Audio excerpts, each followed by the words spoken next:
Hello friends, good morning all of you and welcome to the global world.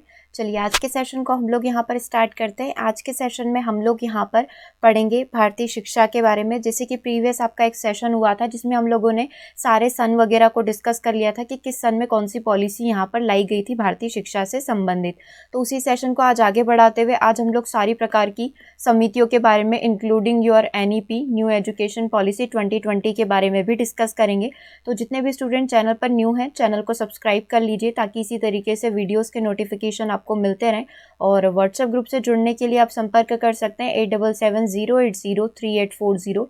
इस पर WhatsApp करके आप WhatsApp group में जुड़ सकते हैं। और यदि आप मैथ्स पेडागोजी के कोर्स को बाय करना चाहते हैं तो आप ₹99 में कंप्लीट कोर्स को यहाँ पर बाय कर सकते हैं। इसी तरीके से आपका CDP का कोर्स भी यानी कि बाल विकास व शिक्षा शास्त्र का कोर्स भी अवेलेबल है यदि आप इस कोर्स को ज्वाइन करना चाहते हैं। और इसी तरीके से आपका यहाँ पर अवेलेबल है EVS का कोर्स भी। यदि आप EVS के कोर्स को यहाँ पर MPTET और रीट के लिए बाय करना चाहते हैं तो सेम व्हाट्सएप नंबर पर मैसेज करके आप यहाँ पर पूरे कोर्सेज से रिलेटेड सारी इन्फॉर्मेशन को प्राप्त कर सकते हैं। और किसी भी प्रकार के डेमो को देखने के लिए आप प्लेलिस्ट में जा सकते हैं। प्लेलिस्ट में सभी क्लासेस के डेमो अवेलेबल हैं।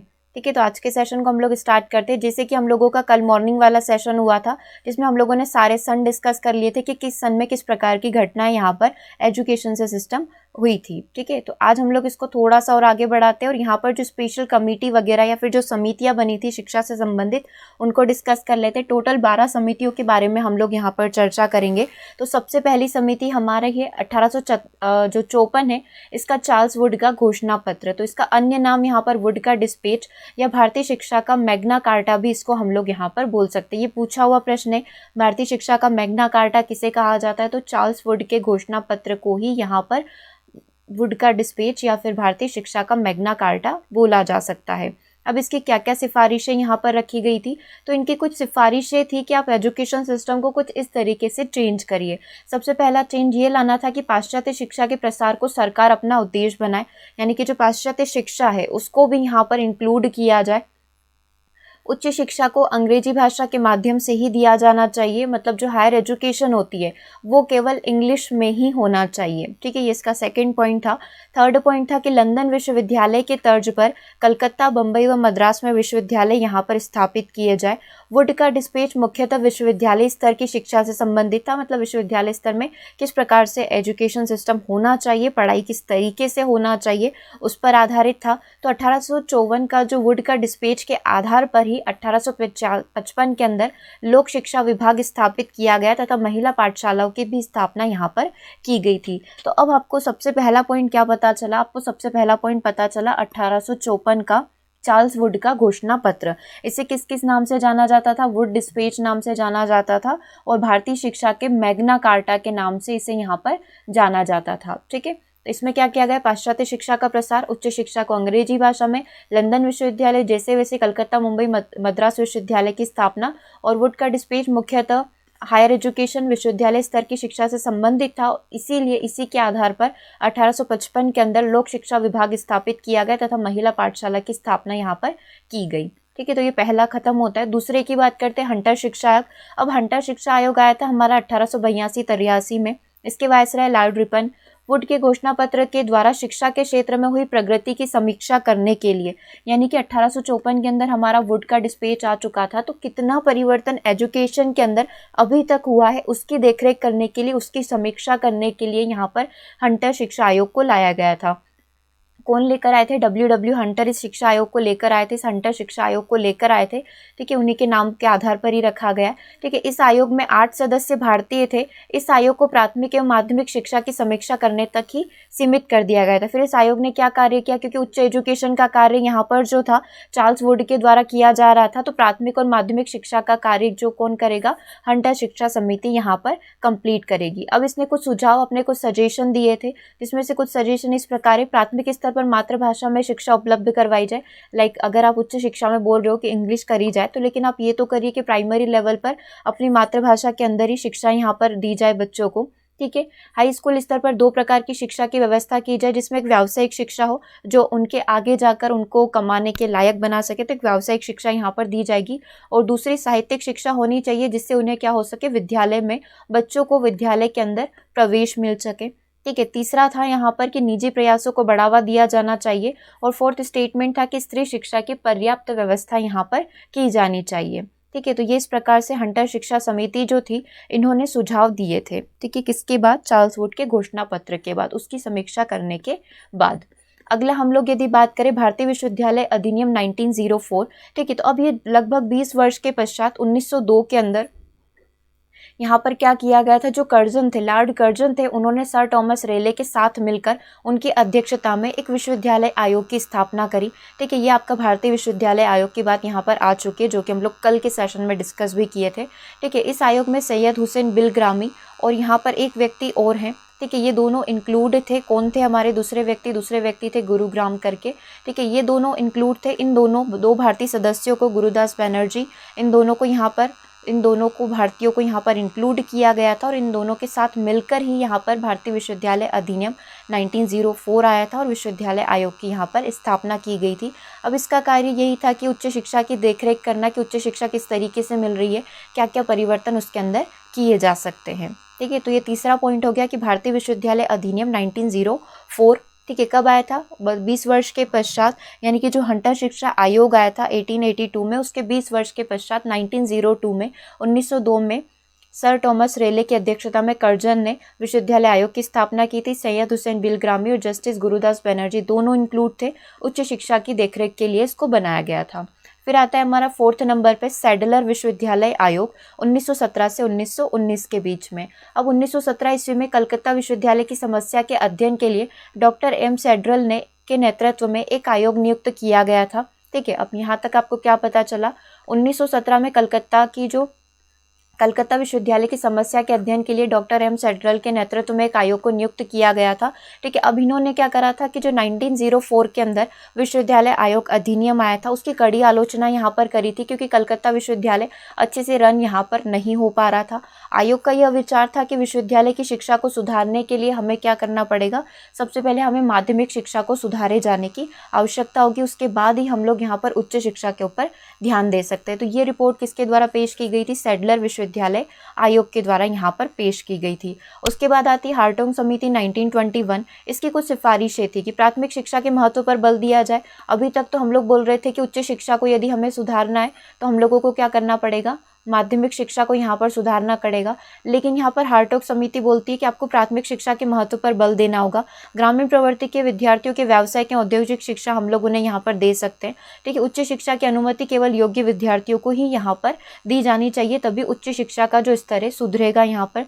तो स्टार्टिंग से बात की इन्होंने हार्टोग समिति ने कि सबसे पहले आपको ये करिए, प्राथमिक शिक्षा को सुधारिए। ठीक है। प्राथमिक शिक्षा सुधरेगी तो यहाँ पर जो होगा, उच्च शिक्षा की अनुमति केवल योग्य विद्यार्थियों को ही यहाँ पर दी जानी चाहिए। तो ये कुछ सिफारिशें यहाँ पर हार्टोग समिति के द्वारा रखी गई थी। अब हम लोग यहाँ पर बात करेंगे सार्वजनिक शिक्षा योजना की। ठीक है।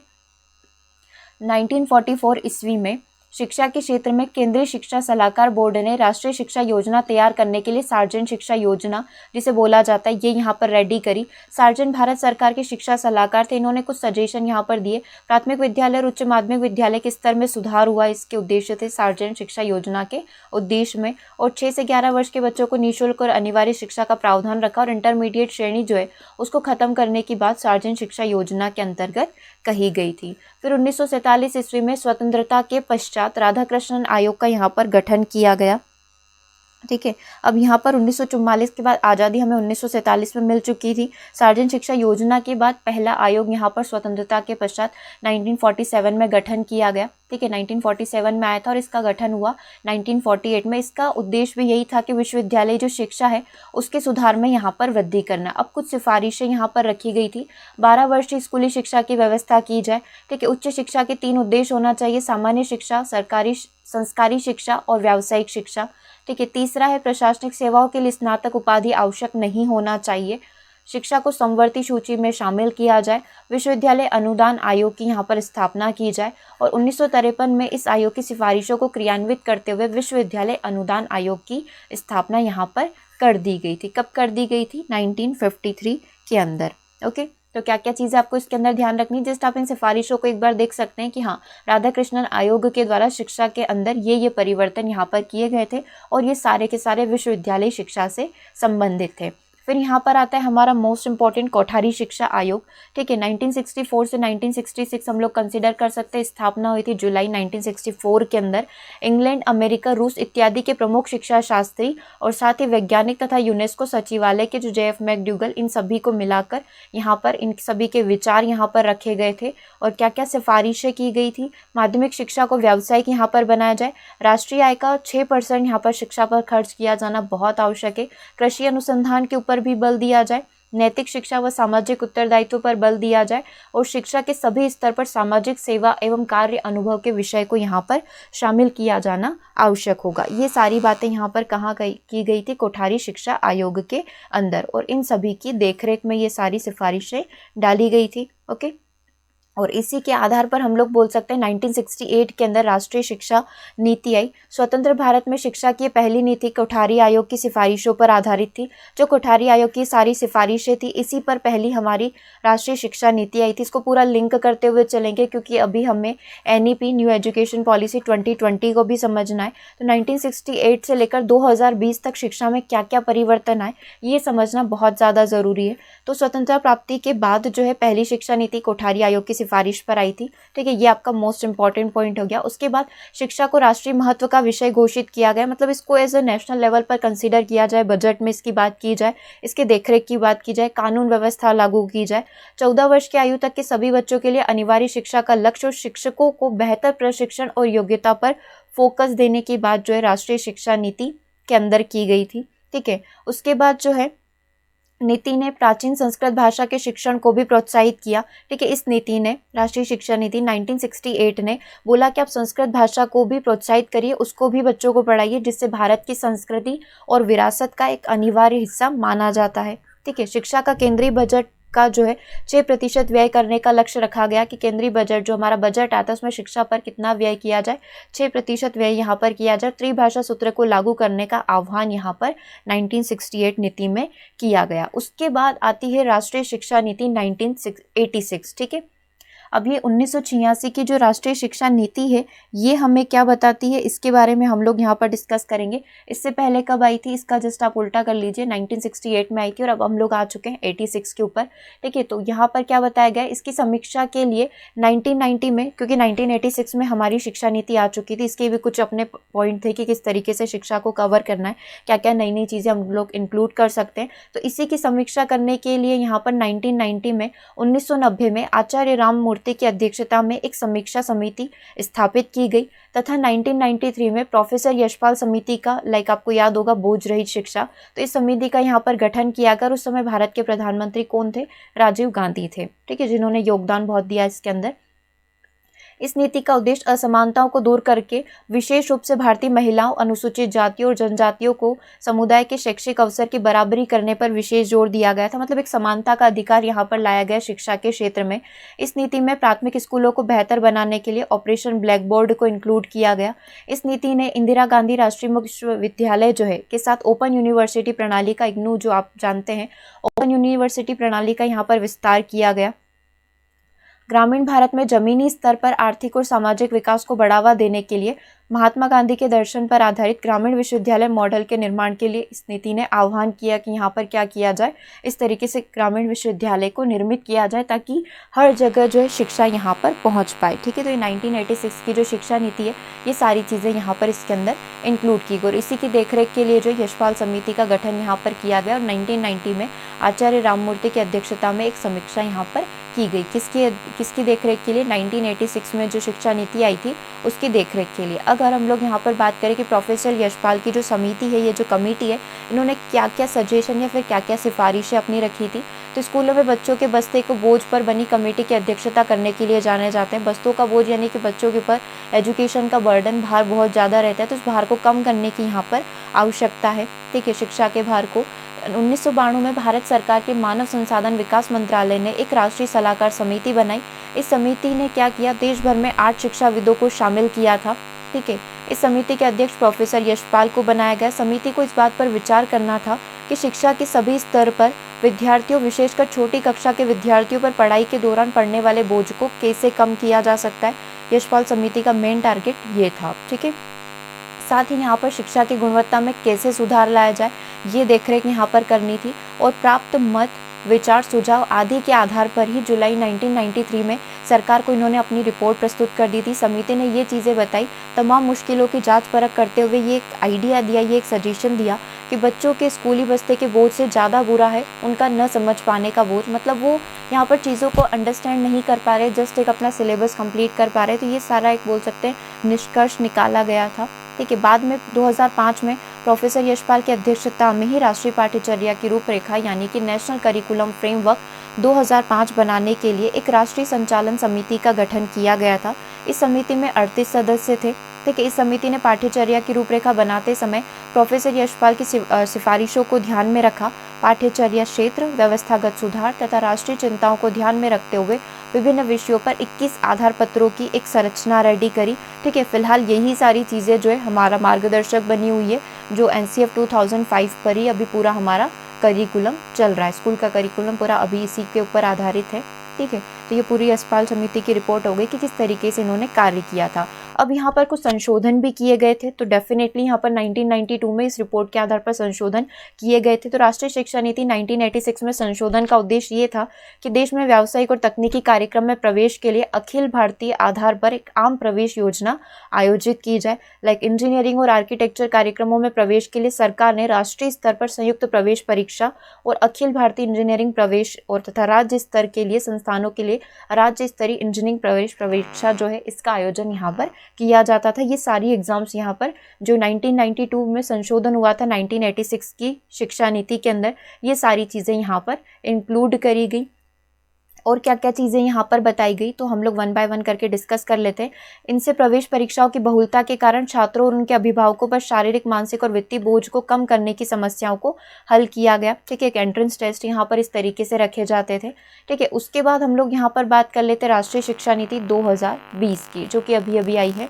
ठीक है, अब इसमें क्या हुआ है, नई शिक्षा नीति के तहत केंद्र व राज्य सरकार के सहयोग से शिक्षा क्षेत्र पर देश की GDP के 6% हिस्से के बराबर निवेश का लक्ष्य रखा गया। मतलब GDP का 6% हिस्सा किसमें निवेश करना होगा, शिक्षा के क्षेत्र में निवेश करना होगा। नई शिक्षा नीति के अंतर्गत ही मानव संसाधन विकास मंत्रालय जो है यानी कि HRD डिपार्टमेंट जो है, ह्यूमन रिसोर्स डेवलपमेंट जो है, इसका नाम चेंज करके अब रखा जाएगा एजुकेशन मिनिस्ट्री यानी कि शिक्षा मंत्रालय इसका नाम रखा जाएगा। ठीक है, इसको भी मंजूरी यहाँ पर मिल चुकी है। पहले नाम यही था, फिर चेंज करके रखा और अब फाइनली वापस से नाम शिक्षा मंत्रालय कर दिया जाएगा। ठीक है, और नई शिक्षा नीति 2020 भारत की शिक्षा नीति, जिसमें भारत सरकार द्वारा 29 जुलाई 2020 को इसे घोषित किया गया था। 1986 में शिक्षा नीति के बाद भारत की शिक्षा नीति में सबसे बड़ा और नया परिवर्तन अब आपको देखने को मिलेगा। यह नीति किसके द्वारा रेडी की गई, अंतरिक्ष वैज्ञानिक के कस्तूरी रंगन जो है, इनकी अध्यक्षता में इस नीति को यहाँ पर पूरा रेडी किया गया। अब कुछ पॉइंट हम लोग यहाँ पर डिस्कस कर लेते हैं कि क्या क्या इंपॉर्टेंट पॉइंट इन चीज़ों के अंदर है, इस NEP न्यू एजुकेशन पॉलिसी के अंदर है। तो प्रारंभिक शिक्षा से संबंधित प्रावधान यहाँ पर रखे गए, यानी कि जो 3 वर्ष से 8 वर्ष की आयु के जो बच्चे हैं उनका शैक्षिक कार्यक्रम यहाँ पर 2 भागों में विभक्त रहेगा। अब वो कौन कौन से 2 भाग है, तो पहले हम लोग बात कर लेते हैं 3 से 6 वर्ष की। तो 3 से 6 वर्ष की आयु के बच्चों के लिए आंगनवाड़ी है ना, बाल वाटिका, प्री स्कूल के माध्यम से मुफ्त, सुरक्षित और गुणवत्तापूर्ण प्रारंभिक बाल्यावस्था देखभाल और शिक्षा यानी कि early childhood care and education की उपलब्धता सुनिश्चित की जाएगी। ECCE की सुनिश्चितता यहाँ पर की जाएगी। किन बच्चों के लिए, 3 से 6 वर्ष के बच्चों के लिए आंगनवाड़ी, बालवाड़ी हम लोग बोल सकते हैं, प्री स्कूल हम लोग बोल सकते हैं, इसकी व्यवस्था, गुणवत्ता परक शिक्षा यहाँ पर प्रोवाइड की जाएगी। उसके बाद जो 6 से 8 वर्ष के बच्चे हैं उनको प्राथमिक विद्यालय में कक्षा 1 और 2 में शिक्षा प्रदान की जाएगी। क्योंकि अब ये जो फॉर्मेट बन चुका है ना, अब ये 10+2 वाला नहीं रहा है, 10+2 वाला नहीं रहा है, अब ये 5+3+3+4 का फॉर्मेट बन चुका है। ठीक है, इसके तहत क्या करना होगा, 5 साल में बच्चा पहले तो 3 साल अपनी प्री प्राइमरी क्लासेस को कंप्लीट करेगा। ठीक है, उसके बाद वो फर्स्ट के अंदर प्रवेश करेगा और 2 साल में उसका फर्स्ट और सेकेंड कंप्लीट होगा। फिर तीसरी की बात करें तो यहाँ पर आपका 4th, 5th और 6th कंप्लीट होगा। फिर यहाँ पर बात करें तो आपका 7, 8 और 9th क्लास कंप्लीट होगी और उसके बाद ऐच्छिक शिक्षा यहाँ पर प्रारंभ हो जाएगी, यानी कि 10, 11, 12 इस तरीके से आपकी कंप्लीट होगी। ठीक है, तो इस तरीके से फॉर्मेट को पूरा यहाँ पर चेंज कर दिया गया। 10+2 को हटाकर 5, 3, 3, 4 यहाँ पर चेंज कर दिया गया है। ठीक है, तो वही सारी चीज़ें यहाँ पर लिखी हुई है। यहाँ पर प्री प्राइमरी स्कूल के 3 साल और कक्षा 1 और कक्षा 2 से फाउंडेशन स्टेज को शामिल किया जाएगा। ठीक है, जहाँ पहले सरकारी कक्षा 1 से शुरू होती थी, अब वहाँ पर 3 साल के प्री प्राइमरी के बाद कक्षा 1 को और 2 को यहाँ पर कंप्लीट किया जाएगा। ठीक है, उसके बाद यदि हम लोग बात करें और क्या क्या परिवर्तन इसके अंदर किए गए हैं, इसके बाद हमारी कक्षा 3 से 5 के 3 साल शामिल होंगे। ठीक है, 3, 4 और 5, कक्षा 3, कक्षा 4 और कक्षा 5 रहेगी। और उसके बाद 3 साल का एक मिडिल स्टेज आएगा, यानी कक्षा 6, 7 और 8 यहाँ पर कंप्लीट होगी। ठीक है, और फोर्थ स्टेज जो रहेगा, यानी कि चौथा स्टेज जो हमारा रहेगा 9वीं से लेकर 12वीं तक रहेगा, जो कि 4 साल का होगा। पहले जहाँ 11वीं से विषय चुनने की आज़ादी थी, यानी कि आप अपना सब्जेक्ट डिसाइड कर सकते हैं, मैथ साइंस लेना है, बायो आपको लेना है, मैथ्स बायो लेना है, तो वो आपके ऊपर डिपेंड करता था 11th से। लेकिन अब वो स्टार्ट हो जाएगा 9th क्लास से ही आपको सब्जेक्ट यहाँ पर चयन करने होंगे। तो ये इस तरीके से कुछ चेंज यहाँ पर 5334 में किए गए हैं। ओके, उसके बाद यदि हम लोग बात करें, प्रारंभिक शिक्षा को बहुस्तरीय खेल और गतिविधि आधारित बनाने की बात यहाँ पर करी गई है। और NEP में जो MHRD यानी कि वही ह्यूमन रिसोर्स डिपार्टमेंट जो है हमारा मानववादी डिपार्टमेंट है, उसने बुनियादी साक्षरता और संख्यानात्मक ज्ञान पर एक राष्ट्रीय मिशन यानी कि national mission on foundational literacy and numeracy की स्थापना की मांग की गई है कि अलग से एक डिपार्टमेंट बनाया जाए जो इस पूरी NEP और पूरी शिक्षा जो है देश के अंदर इसका यहाँ पर देखरेख करेगा। ठीक है, और यहाँ पर बात की जाए तो राज्य सरकारों द्वारा वर्ष 2025 तक प्राथमिक विद्यालयों में कक्षा 3 तक के सभी बच्चों में बुनियादी साक्षरता और संख्यात्मक ज्ञान प्राप्त करने हेतु इस मिशन के क्रियान्वयन की योजना तैयार की जाएगी कि किस तरीके से जो प्राथमिक शिक्षा के जो बच्चे होंगे उनको किस तरीके से शिक्षा यहाँ पर दी जाए, बुनियादी साक्षरता और संख्यात्मक ज्ञान किस तरीके से दिया जाए। तो ये सारी की सारी बातें किसके अंदर कही गई है, हमारी जो न्यू एजुकेशन पॉलिसी आई है 2020, इसके अंदर यहाँ पर ये सारी बातें कही गई है। ठीक है, तो ये आज का सेशन था जिसमें हमने 1 बाय 1 करके सारी चीज़ों को यहाँ पर डिस्कस कर लिया है। एक बार और हम लोग पूरा इसको रिवाइज करते हुए चलेंगे कि कितने पॉइंट हम लोगों ने यहाँ पर कवर किए आज़ादी से पहले और आज़ादी के बाद। ओके, तो शुरुआत हम लोगों ने कहाँ से करी थी? शुरुआत हम लोगों ने 1854 से करी थी, मैग्ना कार्टा से करी थी, चार्ल्स वुड के मैग्ना कार्टा से। ठीक है, ये पहला पॉइंट था। उसके बाद दूसरा पॉइंट हमारा हंटर शिक्षा आयोग आया। ठीक है, ये चार्ल्स वाला हो गया। ये हंटर शिक्षा आयोग आया, ये आया था हमारा 1882-83 के अंदर। तीसरे पॉइंट की यदि बात की जाए, भारतीय विश्वविद्यालय अधिनियम की, जो कि 1904 के अंदर आया था। ठीक है, 20 वर्ष के पश्चात आया था। इस तरीके से हमने याद करा था कि हंटर शिक्षा आयोग के बाद भारतीय विश्वविद्यालय अधिनियम 1904 आया था। ठीक है, किसने? सर टॉमस रेले की अध्यक्षता में कर्जन इन दोनों ने मिलकर और 2 भारतीयों को मिलाकर इसकी स्थापना करी थी। फिर उसके बाद हमारा सैडलर विश्वविद्यालय आयोग आया था। सैडलर विश्वविद्यालय आयोग जो है 1917-1919 के अंदर आया था। ठीक है, यहाँ पर भी इसी तरीके से कलकत्ता विश्वविद्यालय जो है वो अच्छे से वर्क नहीं कर पा रहा था, उसकी समस्या के समाधान के लिए एक आयोग की यहाँ पर नियुक्ति की गई थी। ठीक है, इन्होंने बोला था कि आप शिक्षा को सुधारना चाहते हैं ना, उच्च शिक्षा को, तो उससे पहले क्या करिए, अपनी माध्यमिक शिक्षा को यहाँ पर सुधारने की आवश्यकता होगी। उसके बाद हमारा था हार्टोग समिति अधिनियम। ये कब आया था? ये 1921 के अंदर आया था। 1990 के बाद 1921 के अंदर आ ही गया था। इसने क्या बोला था? प्राथमिक शिक्षा के ऊपर ज़्यादा फोकस किया था। ठीक है, और इन्होंने ये बोला था ग्रामीण प्रवृत्ति के विद्यालय को व्यावसायिक और औद्योगिक शिक्षा यहाँ पर दी जानी चाहिए। फिर उसके बाद हमारी सार्जेंट, ठीक है, शिक्षा सलाहकार जो थे, सार्जेंट शिक्षा योजना यहाँ पर आई थी। और ये कब आई थी? 1944 के अंदर आई थी। 1944 के अंदर आई थी। इसमें भी प्राथमिक विद्यालय और उच्च माध्यमिक विद्यालय के स्तर में सुधार करने की बात की गई थी। 6 से 11 वर्ष के बच्चों को जो है निःशुल्क शिक्षा का प्रावधान सार्वजनिक शिक्षा योजना यहाँ पर अपना प्रस्ताव रखी थी। फिर स्वतंत्रता प्राप्ति का समय आ गया था, यानी कि 1947 की कहानी हम लोग बात करें। 1948 के अंदर जो है यहाँ पर जो है राधा कृष्णन आयोग का गठन किया गया था। ठीक है, राधा कृष्णन आयोग का यहाँ पर गठन किया गया था 1948 के अंदर। इसमें कुछ पॉइंट यहाँ पर बताए गए थे, लाइक 12 वर्षीय स्कूली शिक्षा की व्यवस्था की जाए। ठीक है, 3 भागों में बांटा गया था। एक तो सामान्य था, संस्कारी और व्यावसायिक शिक्षा, 3 चीज़ें बताई गई थी। ठीक है, और इसी के आधार पर जो है 1953 के अंदर विश्वविद्यालय अनुदान आयोग की यहाँ पर स्थापना की गई थी। ठीक है, और इन्होंने क्या बात करी थी कि शिक्षा को क्या करिए, समवर्ती सूची के अंदर डालिए। तो पहली बार शिक्षा को समवर्ती सूची के अंदर यहाँ पर डाला गया था। चलिए आगे हम लोग बात करेंगे। फिर उसके बाद हमारा आ गया था कोठारी आयोग। ठीक है, कोठारी आयोग जो है 1964 जुलाई 1964 में इसकी स्थापना हुई थी।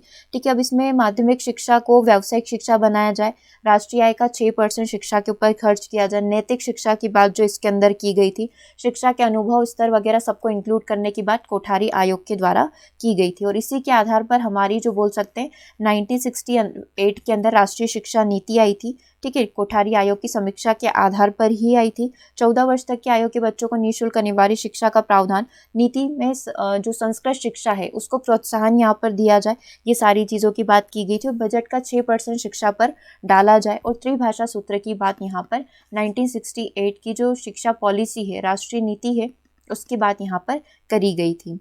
ठीक है, उसके बाद हमारी आती है राष्ट्रीय शिक्षा नीति 1986। तो इसकी समीक्षा करने के लिए ही यहाँ पर कि कितना परिवर्तन हुआ है, कितना चेंजेस हुआ है, तो उसके बाद 1986 के अंदर हमारी शिक्षा नीति आती है। इसमें भी बहुत सारी बातें यहाँ पर कही गई कि क्या क्या परिवर्तन करने हैं। ओपन यूनिवर्सिटी डाली जाए, ग्रामीण विश्वविद्यालय की स्थापना की जाए, सारी चीज़ें, ऑपरेशन ब्लैक बोर्ड की स्थापना, सारी चीज़ें इसके अंदर आती है। और इसकी देखरेख करने के लिए 1990 में जो है, जो हम लोग बोल सकते हैं कि आचार्य राममूर्ति जो है, ठीक है, इनकी देखरेख में एक समिति की स्थापना यहाँ पर की गई। ठीक है, उसके बाद क्या हुआ, 1993 के अंदर यशपाल समिति का गठन किया गया। बोझ रही शिक्षा की बात जो हम लोग करते हैं, इस समिति का गठन यहाँ पर किया गया। तो अब ये जो यशपाल समिति थी, इन्होंने बहुत सारे परिवर्तन किए। ठीक है, इन्होंने बहुत सारी चीज़ें देखी कि किस तरीके से हम लोग चीज़ों को चेंज कर सकते हैं। स्कूली बोझ को कम करने से ज़्यादा ज़रूरी है कि न समझ पाने के बोझ को कम करना, ये बात इन्होंने कही थी। और इन्हीं के आधार पर हमारा जो NCF 2005 है, राष्ट्रीय पाठ्यचर्या की रूपरेखा, वो इसी पर पूरा आधारित है। 38 लोग इसमें थे और 21 आधार पत्र का यहाँ पर एक पूरा प्रपत्र रेडी किया गया था। फिर फाइनली इस पूरी कहानी को पढ़ने के बाद हम लोग आ जाते हैं NEP 2020, न्यू एजुकेशन पॉलिसी 2020 के अंदर। ठीक है, कस्तूरी रंगन के द्वारा पूरा इसको रेडी किया गया, पूरी रिपोर्ट यहाँ पर पेश की गई है। ठीक है, और 1986 में पहली बार आया था। ठीक है, एजुकेशन पॉलिसी उसी को पूरा देखते हुए, उसी को ध्यान में रखते हुए यहाँ पर जो है NEP 2020 हमारी आई है। और जो मानव विकास मंत्रालय है उसका नाम चेंज करके यहाँ पर वापस से क्या रखा जाएगा, शिक्षा मंत्रालय रखा जाएगा। ये बातें इसके अंदर की गई है। प्री स्कूल की स्थापना को पूरा यहाँ पर चेंज कर दिया गया है, यानी कि जो 10+2 फॉर्मेट है उसको 5+3+3+2 में यहाँ पर चेंज कर दिया गया है। ठीक है, तो ये सारी बातें इसके अंदर यहाँ पर कही गई है। और 2025 तक इसको पूरा करने का लक्ष्य रखा गया है कि 2025 तक सारी चीज़ें एजुकेशन के अंदर जो है चेंज हो जानी चाहिए। ओके, तो आज के सेशन में हम लोगों ने जितना भी पढ़ा उसको हमने यहाँ पर रिवाइज कर लिया है। सेशन कैसा लगा आप कमेंट करके ज़रूर से बताएंगे। मिलेंगे हम लोग 12 PM पर। ठीक है, 12 बजे अभी जो आपकी क्लास होगी उसमें हम लोग मिलेंगे। Thank you for watching.